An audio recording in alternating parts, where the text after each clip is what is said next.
Petlad civil હોસ્પિટલના મહિલા તબીબની બેદરકારી સામે આવી છે। પ્રસૂતિ માટે આવેલ દર્દીએ બાળકીને જન્મ આપ્યો હતો। બાળકીના જન્મ બાદ બાળકી તંદુરસ્ત હોવાનું તબીબે જણાવ્યું। માતાના ગર્ભમાં બાળકે મળત્યાગ કર્યો હોય સર્જરી કરવા પરિવારને જણાવ્યું। પરિવારે હા પાડ્યા બાદ તાજી જન્મેલ બાળકીને માતાથી અલગ વોર્ડમાં રખાઈ।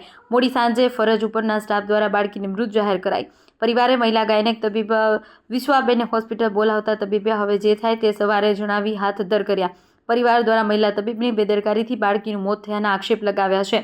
મોડી રાત સુધીમાં સિવિલના દર્દીના સગાઓનો હોબાળો। આગામી સમયમાં જોવું રહ્યું કે કાર્યવાહી થાય છે કે પછી ભીનું સંકેલાઈ જાય છે।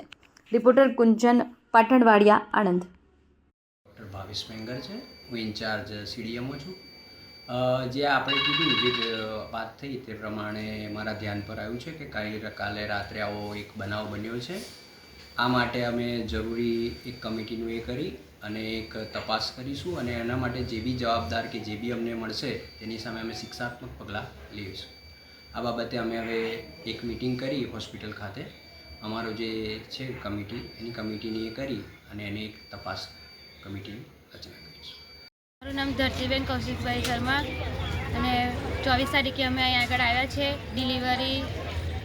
ડિલિવરી થઈ અને બાળકીને જન્મ આપ્યો અને આ 3 દિવસ થયા પછી બાળકીની તબિયત વધારે લથડતા એ બાળકીને ત્યાં આગળ દવાખાને સારવાર અર્થે લઈ ગયા। અમે નાના છોકરાના જે બાળક હોય ડૉક્ટર હોય ને ત્યાં લઈ ગયા। એ આગળ જે વિશ્વા મેડમને ફોન કર્યો પણ વિશ્વા મેડમ આવ્યાને ના પાડી અને મેડમને અમે કીધું કે મેડમ કે નાની બાળકીની તબિયત વધારે લથડી છે તો તમે આવો। તમે મેડમે ના પાડી અને અમે જે ડૉક્ટર બીજા હતા એમણે ચેક કર્યું પણ બીજે એ ચેક કરી એમાં બાળકી મૃત્યુ પામી। હવે ડૉક્ટરની બેદરકારીના કારણે મારી નાની બાળકીનું મૃત્યુ થયું છે। હવે બાળકીને જે પણ જવાબદાર આ ડૉક્ટર જવાબદાર છે।